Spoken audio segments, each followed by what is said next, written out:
अस्सलामुअलैकुम। हेलो, ये हाल है सजनों के मित्रों तो बेलियो। मैं सरमद भट्टी तो तुसी मेरे सरमद पाकिस्तान को लें ऑफिशियल। अच्छा सजनों तो मित्रों तो बेलियो इत्थे खलो इत्थे तू जरा ਅਸੀਂ ਆਪਣੇ ਬਾਜ਼ਾਰ ਆ ਭਾਵ ਲੋਕ ਬਣਾਉਂਦਾ ਵੇ ਅਸੀਂ ਆਪਣੇ ਬਾਜ਼ਾਰ ਚੱਟ ਤੇ ਜਾ ਰਹੇ ਹਾਂ ਹੁਣ ਲਾਹੌਰ ਨਾਲ ਫਿਰ ਨਾਲ ਆਈਫੋਨ ਰਹਿੰਦੇ ਹਸਤੀ ਹੈ ਆਈਫੋਨ ਤੇ ਤੁਹਾਨੂੰ ਦਿਖਾਣੇ ਆ ਜਾ ਕੇ ਤੇ ਅੱਜ ਵੀ ਤੁਸੀਂ ਸਾਡੇ ਨਾਲ ਰਹਿਣਾ ਤੁਹਾਨੂੰ ਵੀ ਅੱਜ ਚਸ ਬੜੀ ਕਰਵਾਉਣੀ ਹੈ ਅੱਜ ਨਵੀਂ ਜਗ੍ਹਾ ਤੇ ਜਾ ਰਹੇ ਹਾਂ ਉੱਥੇ ਜਾ ਕੇ ਚਸ ਲੈਣ ਜਾਣੀ ਚਸ ਠੀਕ ਹੈ ਤੇ ਨਾਲੇ ਤੁਹਾਨੂੰ ਅੱਗੇ ਦਾ ਮਾਹੌਲ ਦਿਖਾਣੇ ਅਗਲੇ ਦਾ ਮਾਹੌਲ ਕੈਸਾ ਦੇਖੋ ਇਹ ਬਾਜ਼ਾਰ ਦੇ ਵਿੱਚ ਆਪਣੇ ਬਾਜ਼ਾਰ ਦੇ ਵਿੱਚ और साडा लेवल ही नहीं निकलना और ये मुर्शद जी आ गए जाती चौक वेखो पानी वेखो अज बारिश बड़ी हुई है हैवी किस्म की तो जाती चौक भी साडा पानी ना भुगता रेटिंग बाम साड़ी बड़ी आ रही तो थले बाम आ रही है इधर तैयारी श्यारी हो रही है तस्वीर सूरा खिंचन दी ठीक है पूरा वेखो नज़ारा जाती चौक का साडा जाती चौक है शादा होने के वेली वेली खान पीन का प्रोग्राम है साढ़े नाल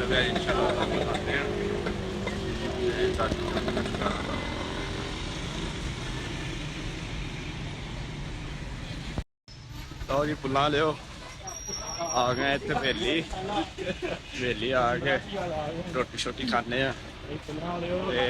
नाले इंजॉयमेंट करने नाले तुहानू बहाने इंजॉयमेंट जरा बंदे ने दुनिया ते आए हैं तो जरा चार कु दिन इंजॉयमेंट कर ली है फिर तुहानू पता बंदा बस कुछ जाता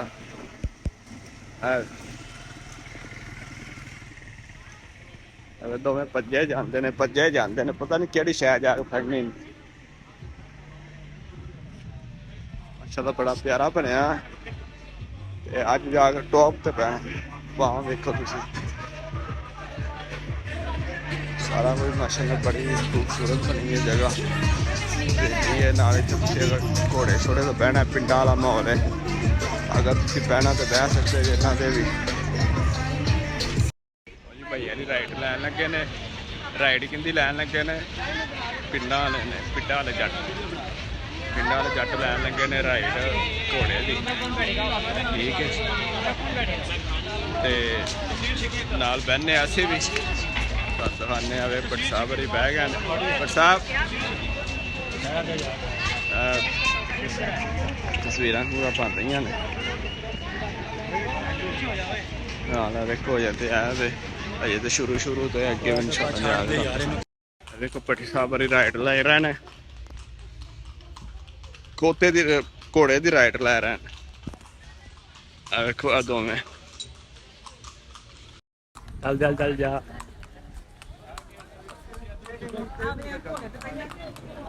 सरमद तो जनाब जी है वेली जे उत्ते चले सी खाना खान उन्हें कहा भाई फैमिली के नाल आवो तो फैमिली के नाल उत्ते जाना उंज नहीं उत्ते तुसीं जा सकते तां वास्ते तो हुणे तो थल्ले भी बहना पैना सानूं थल्ले बहने भट्टी हुण की करना जे भट्ट साहब की करना जे हुण थल्ले बह जाइए लो जी जनाब जी हवेली तो निकल आया ਹੁਣ इधर आ गए हैं मज़ार ते मज़ार ते आ गया नाल मस्जिद है बादशाही मस्जिद है देखो है बादशाही मस्जिद है नाल मज़ार है ठीक है ते देखो मज़ार सारे माशाअल्लाह बड़ा प्यारा निज़ाम है शाम होने वाली है तां वास्ते हुण बंद देना कर देना ते चलो बेन्ने तस्वीरां सूरियां बना लेने उस तो बाद फिर लो जी फुला लियो इत्थों आ कड़ी साडी की लवाया जे ਆ ਵੇਖੋ ਇੱਥੋਂ ਆ ਕੇ ਚੋਰ ਸਾਹਿਬ ਨਾਲ ਕੜਾਈ ਲਵਾਈ ਹੈ ਤੇ ਆ ਚੋਰ ਸਾਹਿਬ ਇੱਕ ਇੱਧਰ ਨੇ ਹਵੇਲੀ ਵਾਲਿਆਂ ਨੇ ਕੱਢ ਛੜਿਆ ਸੀ ਇਹਨਾਂ ਨੂੰ। ਹਵੇਲੀ ਵਾਲੇ ਕੀ ਚੋਰ ਸਾਹਿਬ ਹਵੇਲੀ ਵਾਲੇ ਕੀ ਕਰਦੇ ਸੀ? ਹਵੇਲੀ ਵਾਲਾ ਭਜਾ ਜਿਹੜਾ ਕਿ ਅਲੀਗਲ ਜੋ ਕਿੱਥੋਂ ਆਇਆ ਜੀ। ਠੀਕ ਹੈ ਤੇ ਸਾਡਾ ਅੱਜ ਵਲੋਗ ਦਾ ਅੱਜ ਇੱਥੇ ਸਾਡਾ ਮੁੱਕਦਾ ਤੇ ਰੋਟੀ ਛੋਟੀ ਖਾ ਕੇ ਤੇ ਹੁਣ ਜਾ ਕੇ ਸੌਂਦੇ ਆ। ਅੱਲਾ ਹਾਫਿਜ਼। ਅਜੇ ਵੀ ਵੇਖੋ ਵੀਡੀਓ ਸ਼ੀਡੀਓ ਬਣ ਰਹੀਆਂ ਨੇ ਚੋਰ ਸਾਹਿਬ ਆ।